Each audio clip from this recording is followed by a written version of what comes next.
I'm an addict. My name's Wanda. Hey, Wanda. For the people that came in a little later, Wallace R was in my very first NA meeting on a Tuesday, March 25th, 1986. He's one of my predecessors that helped me get a solid foundation and helped me become the woman that I am today. So I'm really kind of like emotional right now because my grand sponsor here, my aunt here, my great grand sponsor here. Man, this is just really awesome. It's a real good day to be clean. So I want to thank them for allowing me to come back to share. My topic is I got disease and make me forget that I forgot. I don't know about you, but my disease make me forget all the time. You know, and one of the things that I was taught early on in my recovery in Baltimore is to get centered. And how I get centered is I got to ask God to help me get me out of the way because I'm so emotional right now. Listen to Wallace, and they told me that my predecessors told me that I was supposed to share my experience, my strengths, and my hopes. They told me I'm supposed to talk about me, and the third thing they told me was to always, since this is a we program, I always ask the audience to join me so we can become a we and get me out of the way. And we say the we version of the Serenity Pledge. Can we please say that?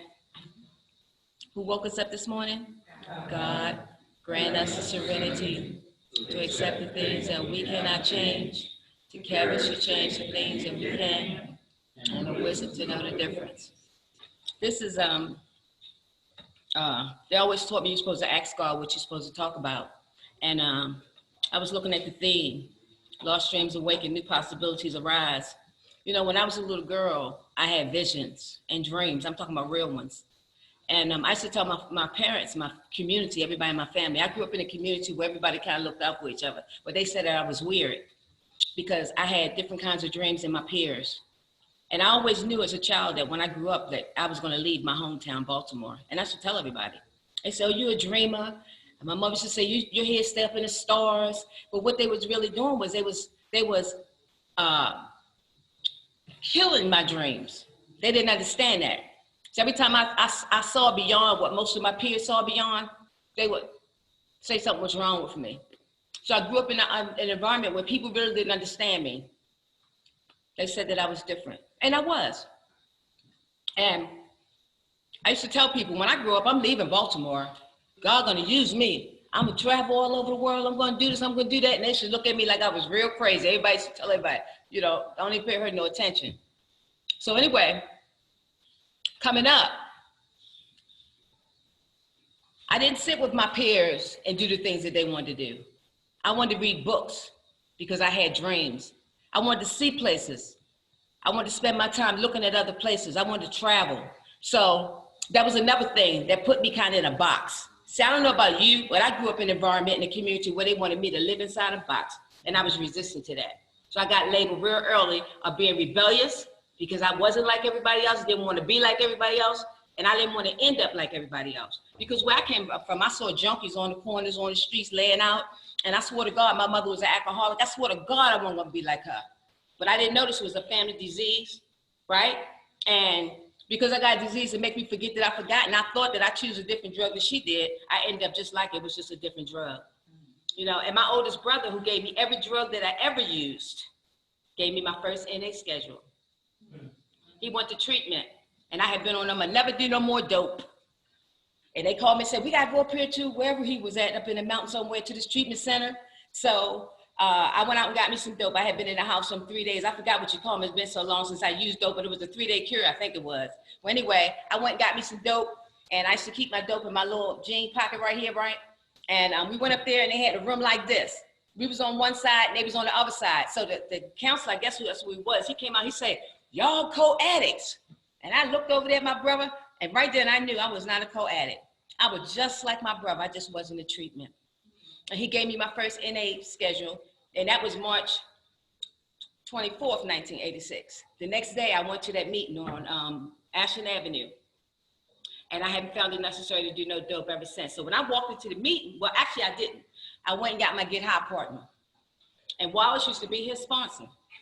And so anyway, I said, I'm going over here to East Baltimore to this NA meeting. He said, let's go get some dope. I said, no, I'm gonna go over here and see what these people talking about. My brother gave me the schedule, and so we went to the meeting. We was a little late, so he said, well, he was going to get some dope. So I said, okay, well, just come back. He was driving my car. I said, come back and get me. So when he came, so when I went in the meeting, right, it was a guy sitting right here. He was supposed to be celebrating 2 years, and he didn't want to celebrate. So he had his speaker, and so the predecessors made him celebrate because they said it wasn't about him, right? So the speaker came up, and he said, change and change you must. So when I heard him, because my brother told me this wasn't church, and this guy sounded like a preacher, right? So anyway, so I'm just checking people out and everything. So when I came out the meeting, my friend was out there, he did just like this. He used to come and give me dope every day at 12 o'clock, and we used to ride around getting high, right?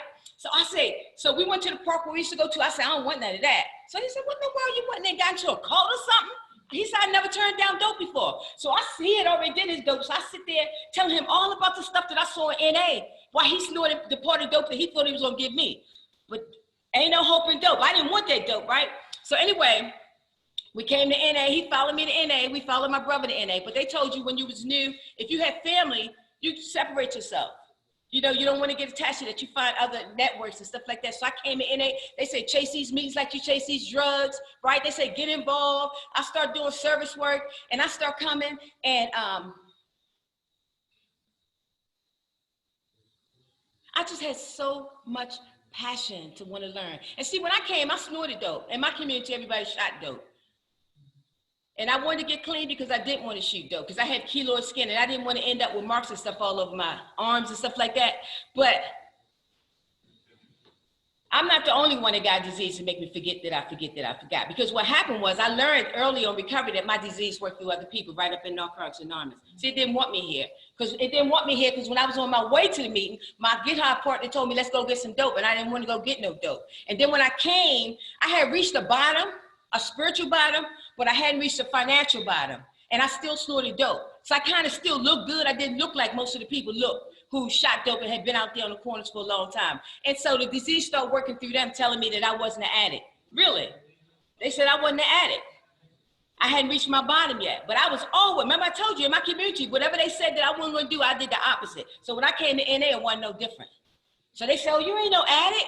You ain't reach your bottom. So because they said that, it was a challenge to me. I love challenges, right? So I told my friend, I said, you see them right over there? They say I'm not gonna stay here. They're gonna be gone and I'm still be here. And that actually happened. But see, I used that to motivate me. That's what motivated me to want to stay in NA at first. In the beginning was the challenge them to show them that I'm gonna stay here. It didn't matter because it doesn't matter what you look like. We don't care about none of that.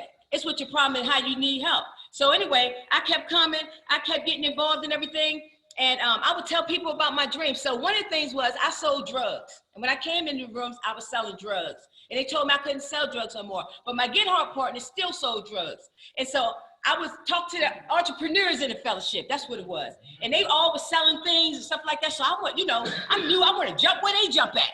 So they was like, no, you just need to learn how not to do no dope. So they wouldn't let me hustle. Because I remember that's what they was trying to teach me, how to come out of that hustle mentality. So anyway, it was some people in NA, when I got clean, when they stopped doing dope, they stopped smoking cigarettes. So I wanted to be like them. So they say, no, you cannot stop smoking cigarettes. We just want you to learn how not to do no dope. So they just literally took me by the hand, told me, come from the back room to the front room, because I no longer had to take the back seat to life. And they took me and they just started weaning me. And I started becoming humble, because when I came in, I compared my insides to everybody outsides. I did it. I'm talking about my disease was working on me so bad. When I was just coming in the room, I was sitting on the front row when they came and got me, and it was telling me I wasn't like y'all. And they already was telling me I wasn't like them. My disease was working through them, but my disease was working on me too, telling me I wasn't like y'all. So anyway, at some point, I stopped comparing my insides to everybody outside, the women outsides, and I started finding comparisons. And so what I realized as I was beginning to wake up was they was trying to tell me, if you didn't do what we did, you don't have to. And from that point on, recovery started for me. So we used to chase meetings, boy. We used to go from East Baltimore to the West Baltimore to South Baltimore. It was a group of us. We did it. They said, get involved. We went to all the treatment centers. And for maybe about the first 8 years, I did jail meetings. And we went to jails. We started meetings in the jails. And I had never been to jail before, fortunately.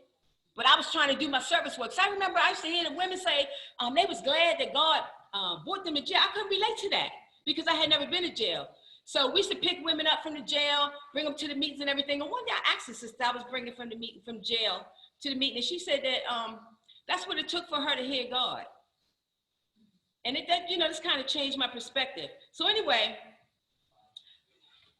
they told us not to get in relationships early in recovery. So it was this old timer. And he was looking at me, I think I've been clean 60 days then. And he was looking at me and I was looking at him and he was so fun. And I hadn't been in a relationship with anybody 9 months prior to coming to NA. I told my boyfriend before I came to NA, I told him I used to have dreams and visions. I said, God about to change my life. Seriously, I used to have them. And I said, I need to let you go because I got to get myself together. So anyway, when I came into the meeting and after I had been there 60 days, even though they said don't get no relationship in no year, I said 9 months is good enough. But the predecessor told me don't tell nobody, right? So we kept it a secret. So we would creep around and everything, and I would go to his house, and I would sit outside, and I would write love letters, and I used to play the oldie but goodie songs and sing them while I was waiting for him, and he never came home. See, everything the women had told me when I was new, when I was real new, about how you take the focus off yourself, and how you could easily lose yourself as a newcomer, and how you don't know how to deal with them feelings, and because I thought that I was different, I began to remember that I got disease and make me forget that I forgot, because I forgot what they told me, and it started coming true. Because I started watching who he was hugging, how long he was hugging. I would sit out his house like a stalker. Really, I started taking the focus off myself. And then women told me I was gonna get high. And even though I didn't believe it at the time, I started seeing my patterns. So I did what he told me not to do. I went and talked to my sponsor, right? And we used to have boat rides. And I remember we was on a boat ride and we got off the boat ride. And when we got to do, we was getting ready to do, I used to smoke cigarettes then, right? So we were sitting there and we did, and we rolled over, smoked a cigarette. And I was kind of getting myself up, my nerves up, to tell him that I couldn't do it no more, because I seen I'm slipping. So I said, I can't do this no more. He said, what? So he thought he was gonna change my mind. But right then, when I realized that with sex, I used to tell myself when I saw him, ain't no hope in dope. I did the same thing with dope because I had become addicted to chasing the feeling. I got addicted to the hairy dope, right? And because my disease made me forget that I forgot the women, they really had my best interests at heart. But my disease had me thinking they was against me. That's what I used to tell myself. See them? They ain't for me. They don't like me. Like, no, them sisters were down for me. I was just crazy. I couldn't see what they were trying to say. I'm looking outside myself, right? And remember when I first introduced Wallace, I told you how the women, by the time I got a year, they was gone. And them brothers, they loved doing us. They wouldn't screw us. I'm telling you, they wouldn't. I used to go in my bag of tricks trying to trick them to get them. And they would not do that. They said, no, we're going to love you till you learn to love yourself. And those guys would not allow me to abuse myself by thinking that I can manipulate them sexually to try to control them. Because I don't know if y'all guys know it or y'all do it, but as a new woman, not really knowing who I am, I'm still going on old information. So the only value I think I got in myself is my body. And that's what I tried to use. And them guys, they was like, no, man, I'm telling you, I really appreciate those guys. They love doing me. They even put the women and the guys together. They taught us that the difference between lust and sex, we didn't know. And they put us together and taught us that these guys were so awesome. Well, anyway, so I got involved in the fellowship and everything. So when I let this dude go, I swear to God, I wasn't ever going to have another relationship. But this time, my disease started tricking me, right? So people, because I wasn't messing with nobody, people would come to me, they would ask me all this information about relationships. I became a relationship expert early in my recovery. They would come, I'm fixing everybody. So I'm thinking my disease tricking me because I got disease to make me forget that I forgot, right? So check this out. Had me thinking, because I'm helping y'all with y'all relationships, that I was cured. Until one day I saw this little young tenderoni. And he saw me, and we got together, and I realized that I was hurting him because I was still using sex to try to manipulate guys. See, my disease was so deep. You know how they say when you be molested, you become a molester? I didn't do exactly what my uncle did to me, but I became a molester in another way. I used sex to seduce men because that was the only value I saw in myself. But a miracle began to happen inside me. One day I realized I want somebody to want me for who I am, not how good I can make them feel. But like Wallace was saying, it was a process of change, right? The first thing I had to do was stop having sexual conversations over the phone. Because if I met a guy, in 2 weeks it was on if we start having those conversations. And it was not easy to stop having those conversations, but I was committed to changing, just like Wallace said, you know, because I was tired of somebody wanting me for how good I could make them feel. It's a guy, we both got the same amount of clean time. We met when we had almost 3 years clean, and I hadn't been with nobody in about 2 years.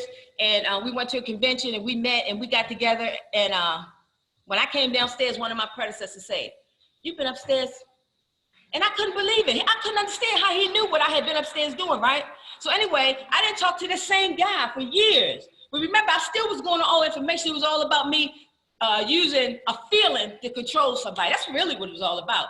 And when I talked to him years later, he said, "I was just talking about you." He was still thinking years later about the time that we had together, about a feeling. I said to him, I said, "Man, I changed. I know we had 20-something years then." I said, "I'm not the same person I am. I don't do that no more." You know, it was so many little things about me as a woman that I had to change. And it was a long process. I thought that because I stopped seducing them with words, that was the end of it, but it wasn't, because I used to go to the dances and I used to dance and dance and dance, and everybody would tease me because they said I used to be the only one to come to the dances every weekend and never went home with nobody. I didn't, but the thing was, being a seductress goes a long way. So I'm talking about levels of healing now, because first I had to change my conversation.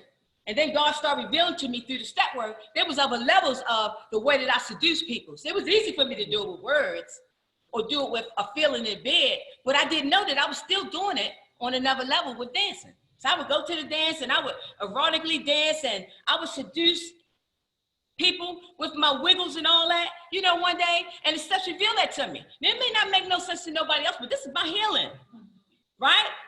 Because I'm thinking, because I stopped talking on the phone and seducing the guy with my words, that was the change. No, it wasn't. And I thought that when I stopped using the feeling to try to control and manipulate a guy, that was a change. No, it wasn't. It was more levels to it. And the reason I want to talk about that is because I'm going on 34 years clean, and I started looking at the literature on a different level. You know, when our literature talk about the esoteric part, they talk about being a spiritual program, I discovered something. Spiritual means the unseen. The esoteric means there's different levels that you can't see. And you got to be willing to dig deep to go to those other levels and see the other things that you can see. So I thought that not talking no more was it. And I thought that not doing it no more was it, but it wasn't. It's so much more than meets the eye. And that's where in the beginning of the book with the symbol, and it talks about the esoteric connotation, they talk about this being a spiritual program, you have to go back and look at the words in a way you never looked at it before. So I started looking up words again, and I found out that a lot of words got 2, 3, 4, 5 meanings, which taught me that there's different levels that I have to grow to begin to see the things that God really wants me to see. Remember I told you when I was a little girl, I said God was going to use me. So anyway, growing up, when I came to NA, I had a daughter. And Wallace, I remember he used to bring his son. My daughter used to come to NA. So by the time I finally graduated from college after about 10 years of starting and stopping, my daughter got sick. So just before she got sick, I told her she had to move out. You know, I said, you know, I taught you all I can teach you, you need to go. So maybe about a year and a half after that, she called me back up. She was like, "Ma, I need to come home." I was like, "No, I'm finally going through the empty nest syndrome. You can't come back home." She said, "Ma, I'm dying." So my daughter had to come back home. And when she did, let me tell you, when I talk about that change, let me tell you what I did. I got in the bed with her every night and I put my arms around her the way I used to put my arms around a man. So I didn't get affection at home. My parents didn't put their arms around me. I was looking for love in all the wrong places. That's why I used sex to try to prove that I was worthy of love. But when this child came home, honey, I got in the bed with her every night. Put my arms around her, told her what my parents never was able to tell me, that they loved me. As a matter of fact, I was able to tell my dad that, and he started using it. My sister was in jail. I told her that I loved her. She started using it. She wanted to know what in the world was going on up there. We all talking about love and all this kind of stuff. This is the thing that the process of the healing that the fellowship gave me, right? So anyway, my daughter came back home. She got better. And this is what my daughter said to me. She said, "Mom," so I told her about my dreams all my life. She said, "Mom, I'm all right now. Why don't you go ahead and follow your dreams?" So I packed up, left everything and everybody I knew, like Wallace said, started over, and I moved to Atlanta, Georgia. So I come here, I come to NA, right? I got 12 and a half years clean. I'm acting still, because my disease make me forget that I forget. I still think I got to put on an image to act like I got it all together, you know, projecting that. So I came to NA, I act like I had it all together. And it was real confusing for me because they didn't do it the way we did. You know how the traditions tell you about, you know, in your area, you find a need and you create whatever it is you need. And y'all choose the format in which y'all decide y'all want to do it. So anyway, after about 6 months of acting like I had it going on and really was confused and didn't tell nobody, I raised my hand and told them I was new to NA in Atlanta and I needed them to show me how they did it.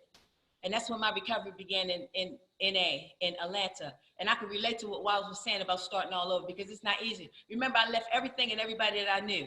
But this was a vision and a dream that I had as a child. And it was something in Atlanta, Georgia, that God brought me here that I'm supposed to discover about myself. And so I got here, and in the back of my mind, I never wanted to get that phone call, but I think my daughter had been better for about 6 years, and I got the phone call to come home. And she went in a coma, and she died after about 90 days. And while she was in a coma, her eyes popped out of her head. It just was real crazy. I've never experienced anything like it, but like the other guy over there said, you know, God had prepared me for this. And the reason the reason that I got a disease that make me forget that I forgot stick in my spirit so strong is because I know that I was chosen for bigger and better things. See, I was supposed to be the grieving mother. I never got to be that. God had positioned me for a different posture. He positioned me to be the person that picked everybody else up that was fallen in the family and the community. And that's who I was. So they told my sister working in the hospital, they said something wrong with your sister. She not going crazy. She don't want to lay in her coffin. You know, she don't want to get high. But wasn't nothing wrong with me. Everything was right with me. Remember, I'm telling you, they told me all my life something was wrong with me. My parents said, your head's still up in the stars. Something wrong with you. They put me in a box and I refused to be in that box. And they used to say, don't walk like that, don't talk like that, don't think like that. I didn't want to be like other people, so I never wanted to dress like other people. I didn't want to do what other people wanted to do. And because of that, they labeled me. So I always was rebellious against that. Well, anyway, I realized though, that at that moment, when my daughter took her last breath, that I was chosen for this moment, that I was chosen not to be in a position that most mothers be that don't have access to what we got access to. That black sheep that everybody called me wasn't black. It was really a good thing that the black sheep meant that I was a chosen person, that God resurrected me from the dead to make a difference in the world. And I had to be able to learn how to go back and give it back to my family. And so the guy was talking about his dad. So one year I went back home to get back to my dad, who had abandoned us ever since we was little. I mean, I came to NA, I chased this thing like I chased that dope. I helped so many people and so many families, but my spirit says time to go back and give it back to your family. So I went home and everybody wanted to take me to dinner and lunch. I said, no, I don't know if I'm ever gonna see my dad alive again. So I spent all my time with my dad. I cooked for him, I cleaned for him, I fixed things. And he said to me, he said, wow, Wanda, he's the one used to tell me ain't nothing, ain't never gonna be nothing. He said, wow, Wanda, you turned out to be a hell of a woman.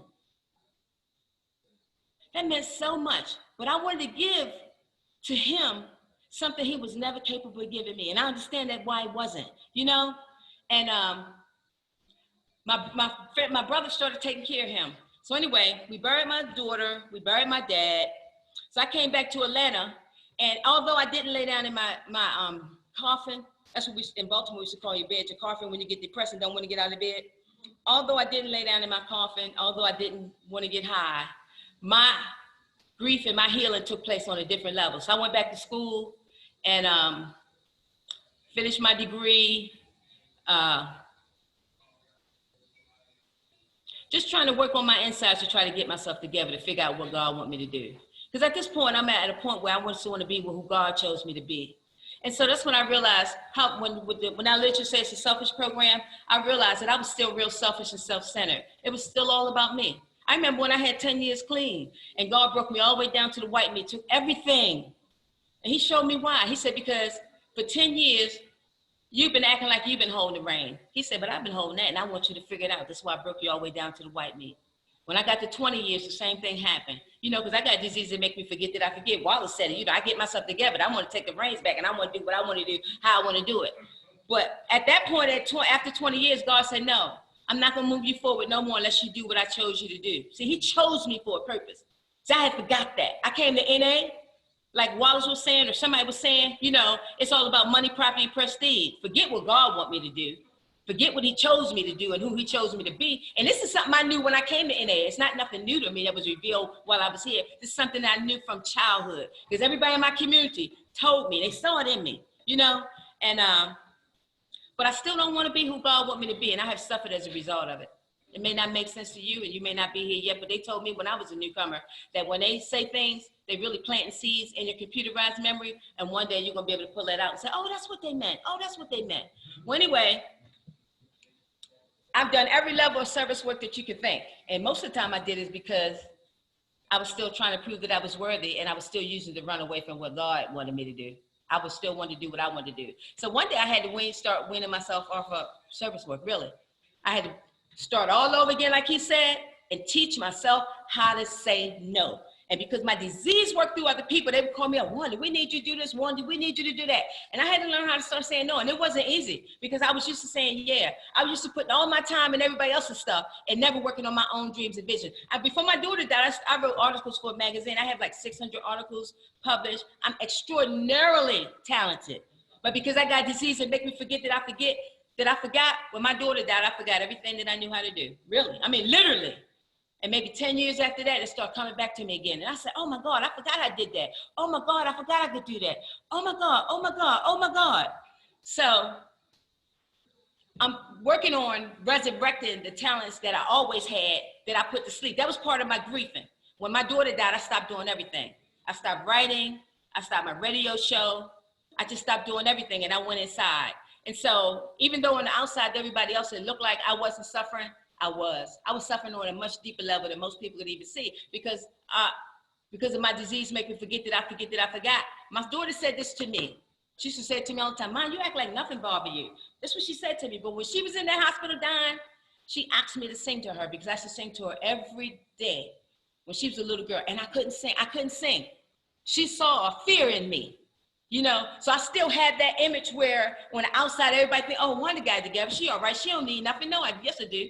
You know, but they say you got to teach people how to treat you. Like we should have all these sponsors, and they would call me up, and I would spend all this time, they talking about them, and they never wanted to know about me, but my sponsor told me, say, you got to teach them how to be with you. So if they go on and on, I said, well, let me tell you about me. I start letting other people, because I had to do that, because like Wallace said, I don't want to die, you know? So anyway, I just wrote an article the other day for the first time in a long time. The magazine I used to write for, they called me and asked me to write for them again, but I just wasn't in the right frame of mind, because your spirit got to be right to be able to do these things again. And there's some other things that I'm putting in place to be who God wants me to be. Now, one of the things, when I was new, after I stopped using drugs, I had pain in my stomach, and the people in the fellowship told me to go to the hospital. They went with me, come to find out I had a cyst, right? Just like Wallace said. Man, when I woke up out there, when I went to surgery, they was there with me. When I woke up out of surgery, they was with me. So that's something that really stuck in me. So now, one of the things that I'm doing for service work is I try to go and see people and take care of people who are sick and shut in. People who are in jail, people who are sick and can't get out. I write them, sit down and take time, and I write them a card. You know, because I got to remember when I was new, the way that people took care of me, how they loved on me. So it's some of the little things that I'm doing that most people don't even know that I do, that I want to do, because I know how easy it is to come here and everybody going on with life and they forget all about you there. And I just want to make a commitment to the people that's there, that's sick, to go and see them, to take them books, you know, to call them and see how they're doing and see if they need anything, clean up for them if they need it, cook for them if they need it. That's just where I'm at in my service work right now. And those cards, it's just something I wrote one of my friends from years ago in Baltimore who went blind. I sent her a card, and then I sent another guy a card, and he said, wow, Wanda, he said, you know, I forgot how writing cards, how special writing cards is. He said, I think I'll just sit down and do that for somebody else, right? So it's just the little things that count. Now, I just had a nephew die 2 weeks ago. He just turned 22 years old. My sister adopted him. And he was born addicted to crack. As a matter of fact, I got a couple of nieces and nephews born addicted to crack. And I tried to explain to him, when we went to the world, I got him young people's tapes, and he went to treatment, and he just was in denial. Well, he died because he took a pill, and the pill killed him, you know? But when I'm talking about having a disease and make me forget that I forgot, when I came here, I literally forgot about my family, and y'all became my family. But at some point in my recovery, I had to go back and start giving back. So I've been able to be there for my sister.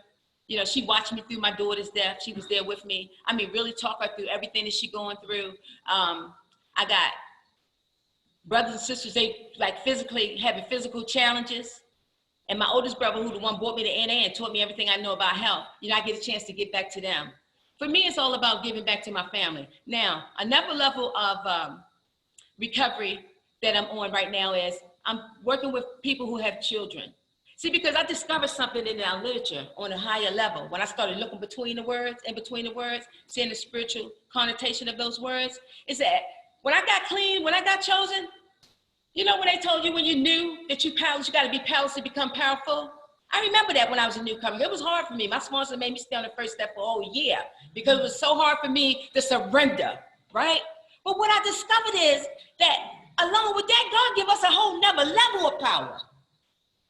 See, when my daughter was in the hospital, I didn't know how to pray. I didn't know how to pray for her. I only knew the surrender prayer and the third step prayer.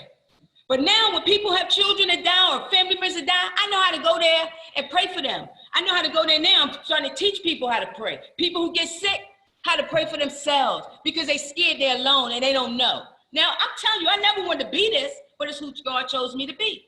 And it's my level of service work right now.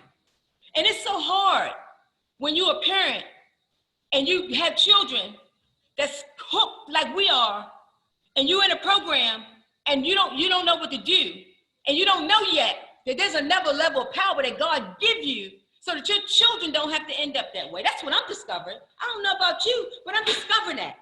And now God using me to teach other people that. I have a friend in the fellowship with a lot of clean time. She got real sick. Do you know, I started teaching her how to pray. The doctor had told her to go home and you just done. That's what the doctor told her. I said, no, baby, that ain't true. Man, I took her some books. I started calling her. I started giving her literature. Do you know she went on a cruise? Do you know she drive herself to meetings now? It's just another level of it, you know? And because my disease make me forget that I forget where I came from sometimes and how the people loved on me and helped heal me in their own way, then it's my responsibility to do the same thing for other people. That's where I'm at. That's what I'm doing. I'm waking up to that. I'm embracing that. I'm giving myself permission to be who God had chose me a long time to be, that I've been in there all these years and never wanted to be.